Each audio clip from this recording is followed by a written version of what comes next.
안녕하세요. 오늘은 벌써 실무 마케팅 4주차 수업을 진행하도록 하겠습니다. 오늘 여러분들하고 진행해야 될 내용은 소비자 행동의 구매 행동 프로세스에 대한 내용인데요. 이 구매 행동 프로세스에 대한 학습 목표는 소비자 행동의 구매 행동 프로세스를 여러분들이 설명할 수 있다. 이게 학습 목표입니다.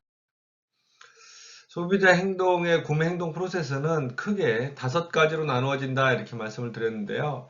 기억이 나실 겁니다. 문제를 인식하고 정보를 탐색하고 대안을 평가하고 구매하고 구매 후 행동으로 나눠진다라고 말씀을 드렸고, 여러분들이 과제를 잘 제출해 주셔서 보니까 문제를 인식하고 난 다음에 정보를 탐색하고 대안을 평가하고 구매에 대해서는 어떤 행동들을 했는지 그런 부분들을 생각하는 것이 중요합니다.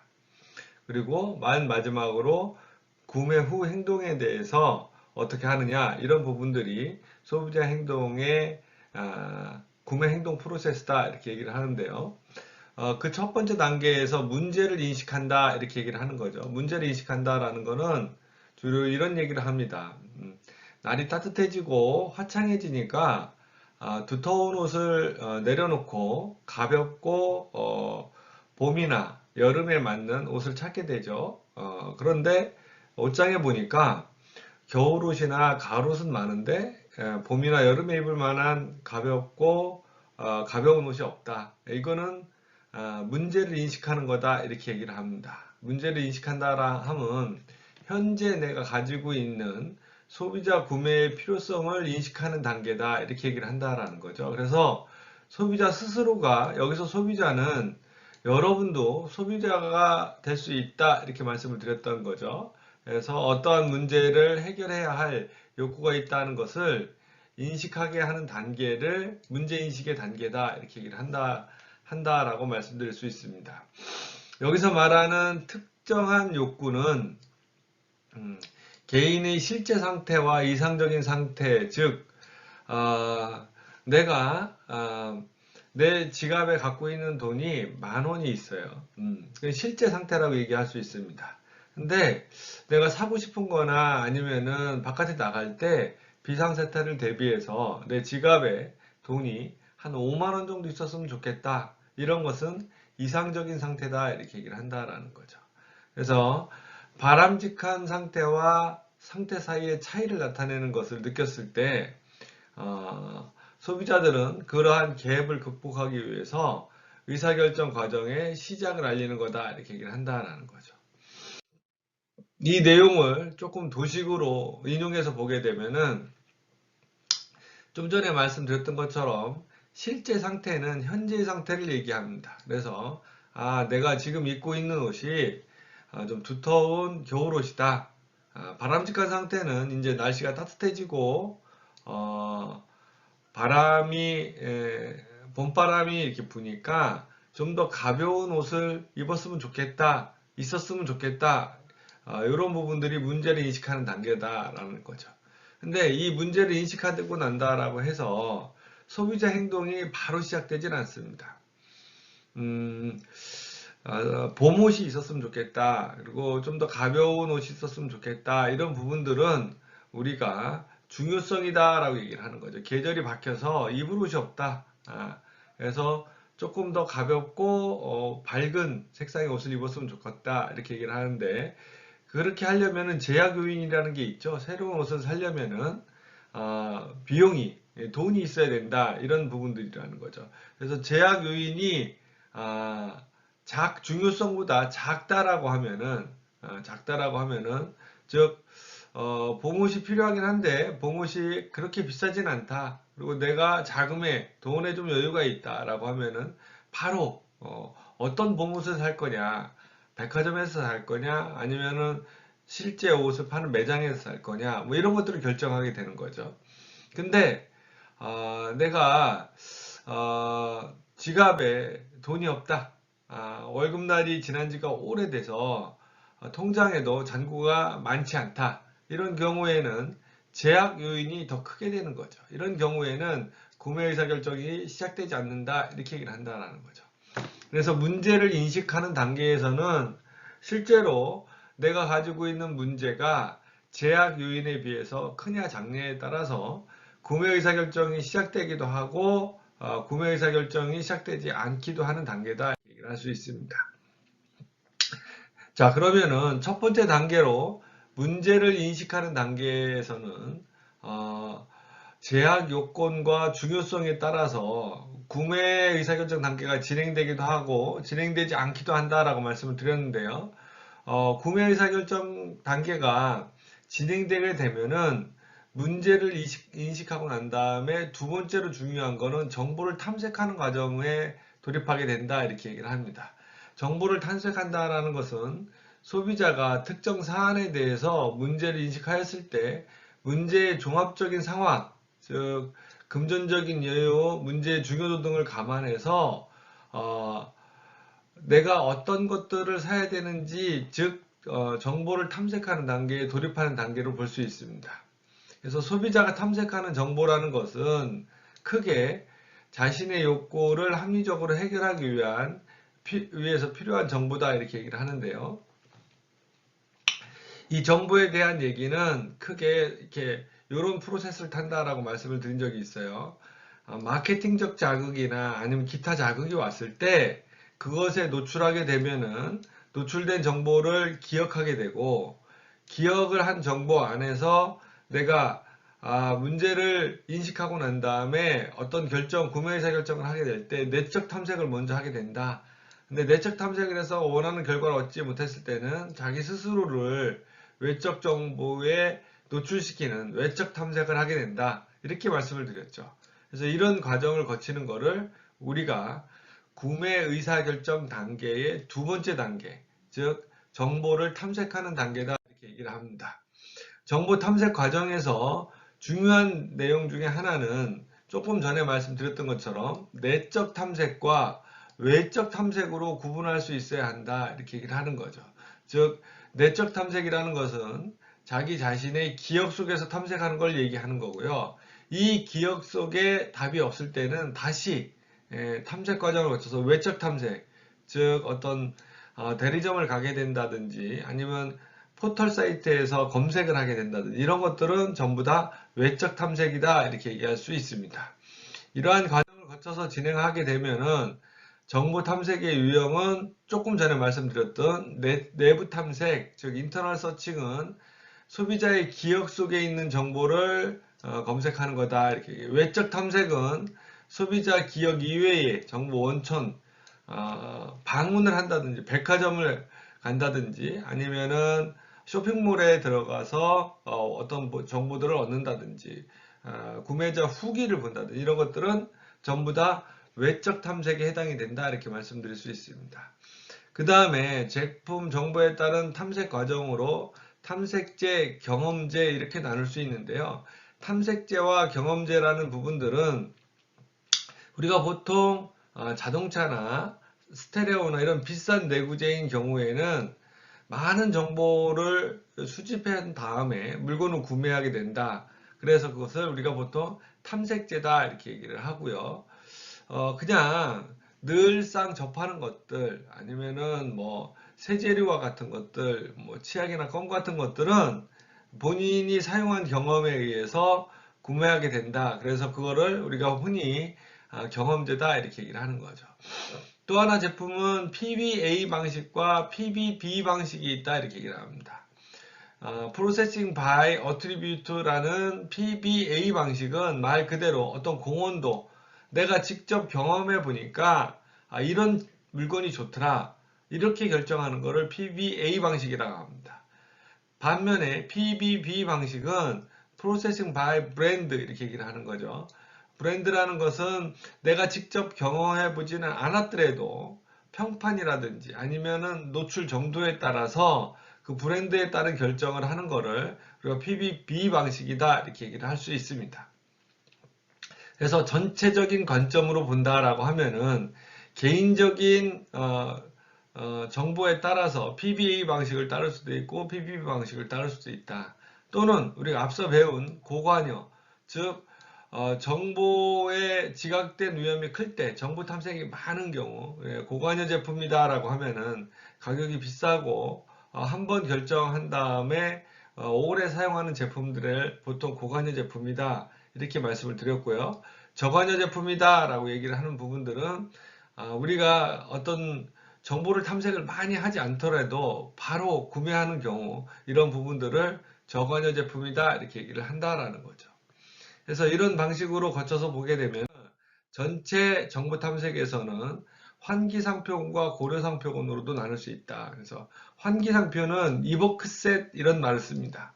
그래서 소비자가 구매를 고려할 때 기억에 떠오른 상표의 집합체를 환기상표다 이렇게 얘기를 하고, 최초 상기상표군은 환기상표 중에 가장 먼저 떠오르는 상표군을 우리가 top of mind awareness 이렇게 얘기하는 거죠. 최초 상기 상표군 이렇게 얘기할 수 있다라고 말씀을 드립니다. 고려 상표군은 환기된 상표와 외부 탐색을 통해서 알게 된 상표군을 모두 포함하는 겁니다. 그래서 소비자의 고려 상표군에 포함되지 않으면은 구매가 발생될 수 없으므로 모든 회사들은 마케팅을 통해서 자사 제품을 고려 상표군에 포함시키기 위한 노력을 한다 이렇게 볼 수 있습니다. 자, 지금 말씀드린 내용에 대해서 한번 영상으로 강의를 보시고 난 다음에 추가로 설명을 드리도록 하겠습니다. 소비자들이 어떤 의사결정을 할 때는 구매 경험이 없는 경우는 포괄적, 제한적, 회상적 문제 해결을 한다는 거죠. 그래서 아까 얘기했던 것처럼 포괄적 문제 해결은 뭐 많은 노력과 시간을 들이는 거고, 제한적은 적은 시간을 들이는 건데, 고관여 제품에는 구매 경험이 없을 때는 포괄적으로 하겠죠. 그리고 구매 경험이 없는 경우에 저관여 상품에는 제한적으로 하겠죠. 그리고 또 하나 중요한 거는 구매 경험이 없더라도 자기 기억 속에 아니면은 뭐 어쨌든 저장된 정보를 인출해서 회상적 문제 해결을 하기도 한다 이렇게 얘기를 한다는 거죠. 구매 경험이 있는 경우에는 일상적 문제 늘 사던 거를 선택하는 경우가 많고, 상표 외에도 나는 특히 여성분들 같은 경우는 뭐 화장품 같은 경우는 특정 브랜드만 사용하는 경우가 많고, 타성적 구매 같은 경우에는 특정하게 뭘 사겠다라는 생각은 별로 없고 그냥 그때 사던 거를 이렇게 결정을 하는 거, 쉽게 바꾸기도 하고, 그리고 다양성을 추구하기도 한다라는 거죠. 특히 이제 저희들이 얘기할 때 음료수 같은 경우는 패션 제품이라고 얘기를 하거든요. 보면은 매년 새로운 음료수들이 나와요. 뭐 탄산으로 갔다가 과즙으로 갔다가 뭐 이온 음료로 갔다가 매번 나오는데, 음료수 같은 경우는 이제 다양성을 추구하는 것들을 충족시켜주기 위해서 음료 회사들에서도 계속 그렇게 신제품을 낸다는 거죠. 그래서 이제 이런 의사결정을 하는데 중요한 요소들 중에서 아까 어떤 사회문화적, 관습적 뭐 이런 제한적인 것들을 봤다라고 하면은 또 하나의 요소가 구매 의사결정 과정의 단계를 보는데, 구매 의사결정 단계에서 문제 인식을 한다라는 것은 이런 의미가 있다라는 거예요. 잘 보시면은 우리가 보통 모든 경우에서 문제를 인식한다라는 거는 as is와 to be를 가지고 얘기를 해요. as is는 현재를 얘기하는 거고, 그러면 to be는 뭘 얘기하는 거겠어요? 미래 또는 뭐 바람직한 모습 뭐 이렇게 얘기를 한다라는 거죠. 그래서 모든 문제는 요 as is와 to be의 갭으로 설명할 수 있다 이렇게 얘기를 하는 거죠. 갭은 이런 거예요. 제가 지금 지갑에 돈이 10,000원이 있어요. 근데 저는 운전을 하고 다니니까 이렇게 뭐 급한 일이 생길 수도 있고 사고가 날 수도 있고, 그러니까 비상금을 한 10만 원 정도가 있었으면 좋겠다. 이게 이상적인 모습이잖아요. 그죠? 바램, 뭐 미래의 모습이다라고 하면은, 문제는 뭐예요? 갭은 뭐가 있어요? 9만 원이 갭이 되는 거고, 이걸 문제다 이렇게 얘기를 하는 거죠. 근데 여러분들이 갖고 있는 일상에서의 문제도 사실은 이렇게 분석을 다 할 수가 있다라는 거예요. 제가 애가 고등학교 다닐 때 얘가 2학년 때 시험만 보면 점수 80점을 받아와요. 평균 점수.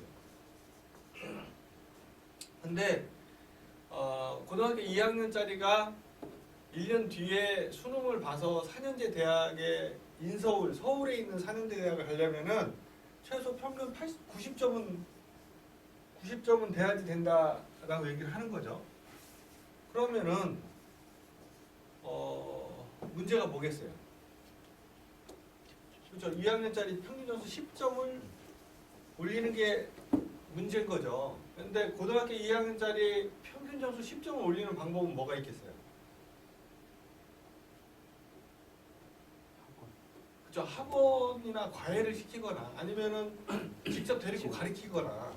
근데 저도 뭐 평상시에 애를 별로 볼 일이 없으니까 바쁘니까 데리고 가르칠 수는 없고 그러면 과외를 시켜야 되잖아요. 과외를 시키는데 문제는 이게 평균 점수라는 거예요. 하면 한 과목만 하면 안 되고 국영수 정도는 해야 되잖아요. 뭐 한 과목에 한 30만 원 한다.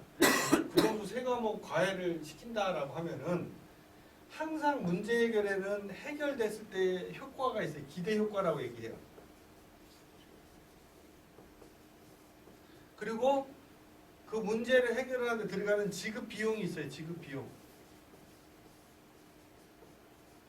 근데 기대 효과가 지급 비용보다 크면은 문제 해결에 바로 들어가요. 예를 들면 이런 거죠. 고등학교 2학년짜리 국영수 과외를 시키는데 한 달에 100만 원씩 들어간다. 근데 한 달에 100만 원씩 고3 때까지 1년 동안 과외를 시켜서 1200만 원 쓰는 게 고3 때 대학을 못 가서 재수를 시키는 비용보다는 훨씬 더 경제적이다라고 하면은 바로 과외 선생님 누가 잘하지 이렇게 되는 거죠. 문제 해결에 들어가는 거죠. 근데 내가 갖고 있는 월급이 100만 원밖에 안 돼. 근데 얘한테 과외비로 100만 원을 지급하면은 내년에 대학 가는 거가 문제가 아니라 당장 먹고 살 게 없잖아요. 그러면 기대 효과보다 지급 비용이 더 크면은 문제 해결에 안 들어가는 거죠. 그냥 열심히 좀 해, 뭐 공부 좀 잘해 이렇게 잔소리를 하게 되는 거죠. 그죠? 그래서 모든 문제는 기대 효과와 지급 비용의 상관관계가 있고 그거는 as is와 to be로 두 개의 갭으로 문제를 찾을 수 있고 여러분들이 갖고 있는 해결되지 않는 대부분의 문제는 기대 효과보다 지급 비용이 커서 그렇다. 지급 비용은 시간이 될 수도 있고 금액이 될 수도 있고 아니면 어떤 노력이 될 수도 있고 어떤 뭐 인력이 될 수도 있는데 기대 효과가 크면은 바로 문제 해결에 들어간다라는 그 얘기가 여러분들 교재에 있는 이 내용이에요. 문제를 인식하고 나면 마케팅적인 차원에서도 소비자들이 차를 바꿔야 되겠다, 집을 하나 사야 되겠다, 아니면 뭐 아까 얘기한 것들 중에서 어떤 걸 해야 되겠다라고 하면은 그 차이의 중요성, 차가 더 좋은 차가 있어야 되겠다, 아니면 뭐 좋은 집이 있어야 되겠다. 제약 요인은 비용이겠죠. 차를 사는데 구매를 하는데 들어가는 비용이겠죠. 그래서 중요성이 제약 요건보다 더 크면은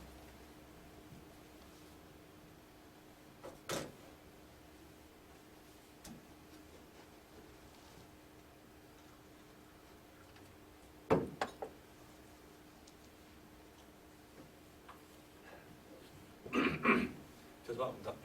갑자기 목이 꽉 막히네요. 중요성이 제약 요건보다 더 크면은 바로 구매 의사 결정에 들어가고 제약 요건이 더 커요. 좋은 차를 갖고 싶은데 돈이 없어. 그러면은 그 다음 단계 정보 탐색의 단계로 들어가지 않는다 이렇게 얘기를 하는 거죠.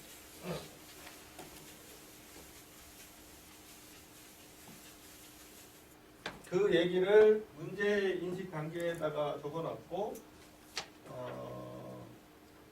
그 밑으로 내려와서 100페이지를 보게 되면은 정보 탐색 과정에 대해서 나오는데 요거를 좀 오후에 저희들 식사하고 와서 실습을 할 거니까 좀 잘 들어보시면은 정보 탐색이다라는 것은 문제를 인식했을 때 정보를 탐색하는 과정인데 아까 제가 얘기했던 것처럼 노출하면은 기억에 저장이 되고 내적 탐색을 할 거냐 정보 탐색을 할 거냐 외적 탐색을 할 거냐인데 사람들은 보통적으로 내적 탐색을 먼저 할까요? 외적 탐색을 먼저 할까요? 내적을 먼저 자기 머릿속에 있는 것부터 생각을 하니까 당연히 내적을 먼저 한다 이렇게 얘기를 하는 거고 탐색의 유형을 보게 되면 그 다음 페이지에 보시면은 이터널 서치하고 익스터널 서치에서 보면은 이터널 서치를 먼저 한다. 그리고 정보 탐색 과정으로 보면은 탐색제가 있고 경험제가 있는데 탐색제는 많은 정보를 수집해야 되는 제품들. 어제 우리가 얘기한 걸로 보면은 고관여 제품, 전자제품, 자동차 이런 것들은 탐색제. 경험제는 늘상 주변에서 이렇게 애용하는 것들, 담배라든지 아니면 뭐 여성분들 루즈라든지 뭐 이런 것들은 경험제다 얘기하고 이게 중요해요. 정보 탐색 유형에 PBA 방식이 있고 PBB 방식이 있어요. 저를 보세요. 예전에는 사람들이 아파트를 살 때는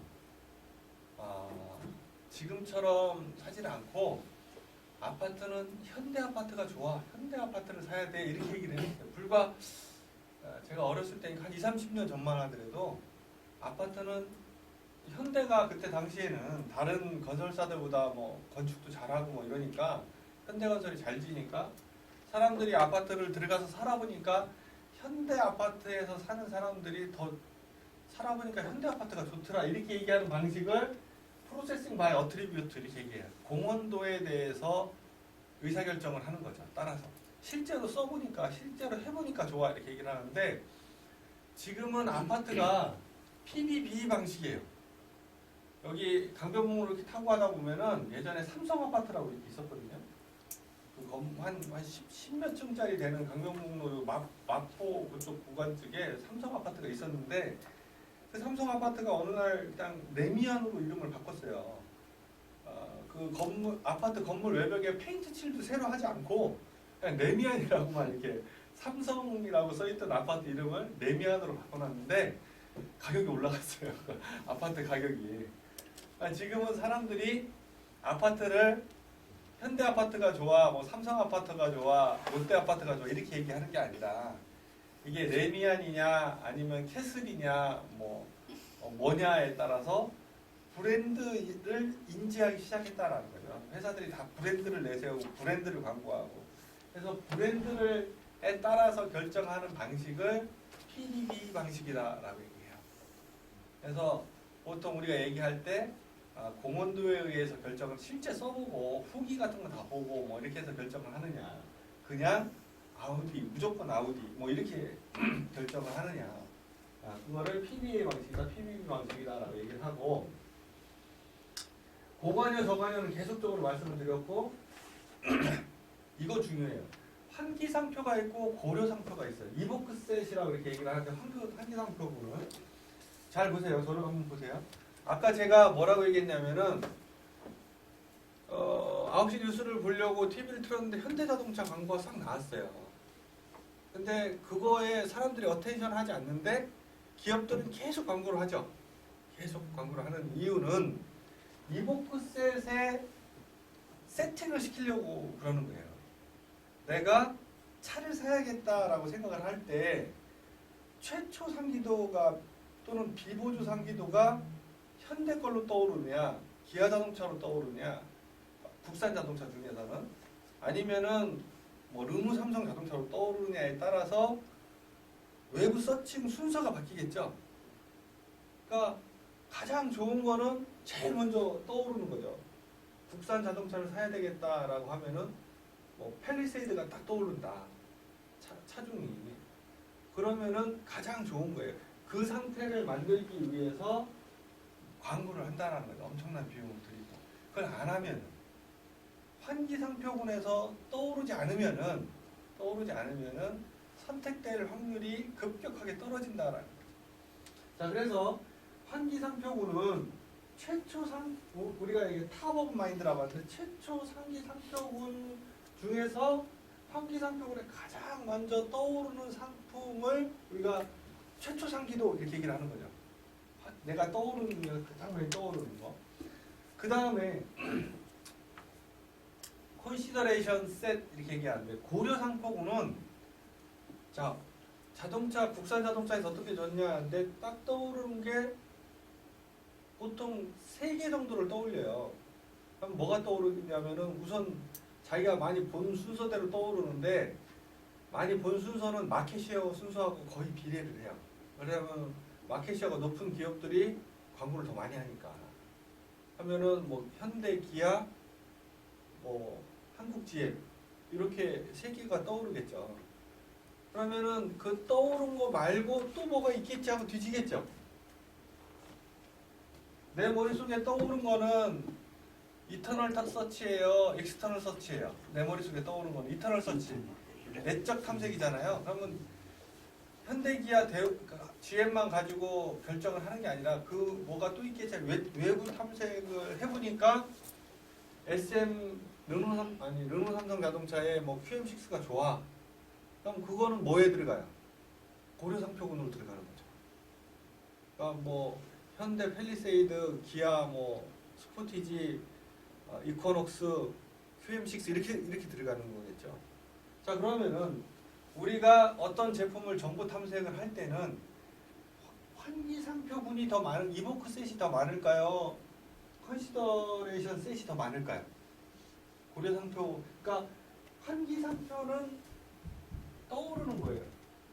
그럼 이거는 아까 얘기한 걸로 하면 한 3개 떠오를 수가 있겠죠. 그럼 고려 상표는 몇 개 정도가 될까요?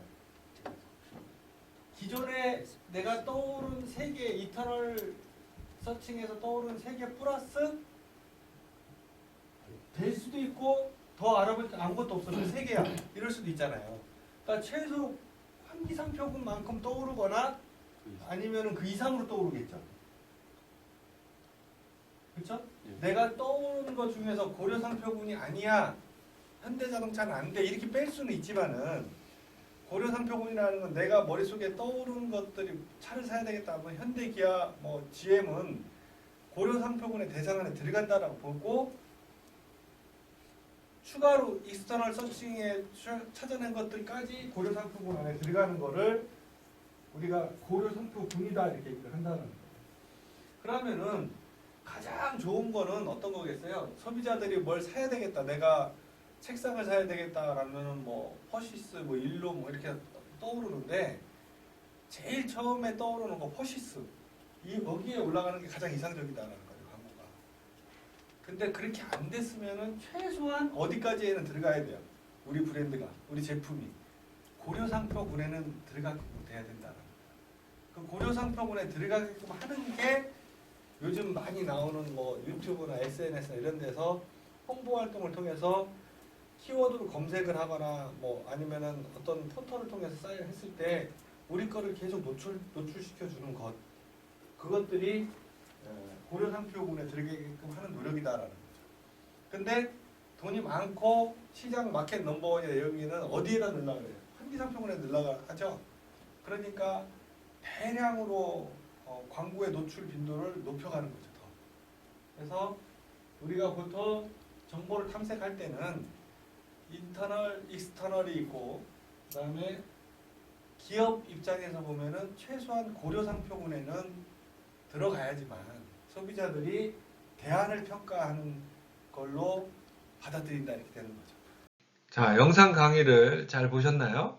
영상 강의에서 얘기 드리는 말씀은 제가 좀 전에 설명드린 것처럼 구매 행동의 프로세스는 5가지 단계로 거치는데 그 5가지 단계에 보면은 제일 먼저 문제를 인식하는 단계가 있다 이렇게 말씀을 드렸고, 문제를 인식하는 단계에서는 항상 문제의 중요성과 그 다음에 제한 요소라는 게 있다. 그래서 문제의 중요성이 제한 요소보다 큰 경우에는 구매 행동을 시작하게 된다 이렇게 말씀을 드렸습니다. 두 번째로 정보를 탐색하는 경우가 있다 이렇게 얘기하는데, 정보를 탐색하는 경우에는 우리가 자기 머릿속을 탐색한다고 해서 내적 탐색이란 말을 씁니다. 그리고 두 번째로는 내적 탐색에서 정보가 없을 때는 외부의 어떤 검색창에다가 문의를 한다든지 아니면은 뭐 대리점을 방문한다든지 외부 탐색을 통해서 정보를 탐색하는 경우를 외적 탐색이다 이렇게 얘기를 하고요. 그 다음에 정보를 탐색해서 브랜드나 아니면 어떤 결정을 할 때는 PBA 방식과 PBB 방식이 있다. 그리고 정보 탐색 경로에는 환기상표군과 고려상표군이 있다라는 것들을 말씀을 드렸습니다.